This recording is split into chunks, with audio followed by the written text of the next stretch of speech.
Sometimes it still seems to be there. The perfect idyllic countryside. They still visit our gardens. The blackbirds, sparrows, robins.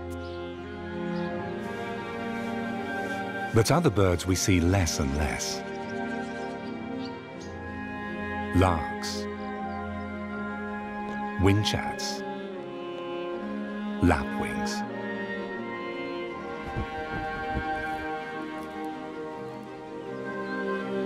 British blogger Maya Rose Craig has been birdwatching since she was a child.